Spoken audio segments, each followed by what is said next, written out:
जानी मानी अदाकारा का है connection cone man Sukesh Chandrashekhar के साथ। सुकेश चंद्रशेखर ने इस मशहूर अदाकारा को गिफ्ट की थी चमचमाती BMW। ईडी के पूछताछ के दौरान हुआ एक सनसनीखेज खुलासा। आइए आपको बताते हैं आखिर क्या है पूरी खबर। मनी लॉन्ड्रिंग मामले में फंसे सुकेश चंद्रशेखर के बॉलीवुड कनेक्शन लगातार सामने आ रहे हैं। ईडी इस मामले में जांच कर रही है और रोज कई नए खुलासे हो रहे हैं। अब जानकारी मिली है कि एक्ट्रेस नोरा फतेही को सुकेश चंद्रशेखर द्वारा एक BMW गिफ्ट की गई थी।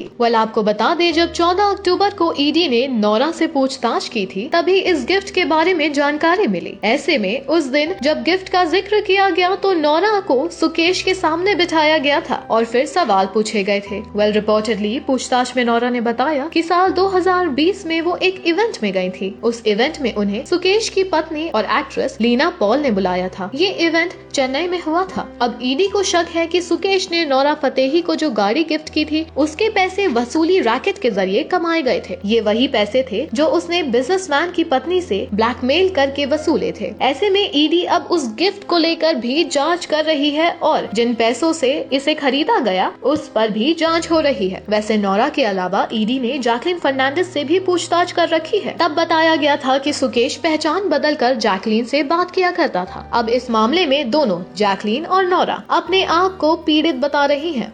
उनके मुताबिक उन्हें इस पूरे मामले, इस पूरे वसूली रैकेट के बारे में कोई जानकारी नहीं थी, लेकिन ईडी उनके जरिए कई जरूरी सबूत इकट्ठा कर रही है और जानकारी अब भी जारी है। सुकेश को लेकर काफी ज्यादा ये मामला सीरियस होता जा रहा है क्योंकि इससे कई ज्यादा बॉलीवुड कनेक्शन सामने आ रहे हैं। हाल ही में सुकेश चंद्रशेखर और लीना पॉल को ईडी रिमांड पर भेजा गया था। दरअसल इस केस की बात करें तो ये 200 करोड़ की एक रंगदारी से शुरू हुआ था जो जेल में बैठे सुकेश चंद्रशेखर ने एक बिजनेसमैन की पत्नी से वसूली थी। बाद में इस केस में सुकेश की पत्नी लीना पॉल का भी हाथ सामने आ गया था और उससे भी कई घंटे पूछताछ चली थी। अब ईडी जोर देकर ये बात कह रही है कि इस पूरे वसूली रैकेट में लीना भी शामिल थी और उनका काफी ज्यादा इम्पोर्टेंट रोल रहा है इस पूरे वसूली रैकेट में। वो भी इस पूरे अपराध में पूरी तरह शामिल थी और सजा की पूरी हकदार है। अब आगे चंद्रशेखर के और किसके साथ में कनेक्शन सामने आते हैं ये तो देखने वाली बात होगी, लेकिन इसी के साथ आपको बता दें कि ईडी लगातार कई नए खुलासे कर रही है। ऐसे में अब कौन सा नया खुलासा होता है ये भी देखना होगा।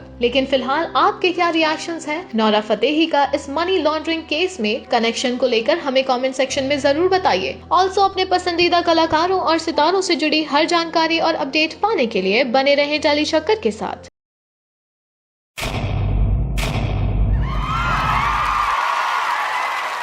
Know all about the Telly world by subscribing to Telly Chakka's YouTube channel. Don't forget to hit the bell icon to stay updated to our new videos.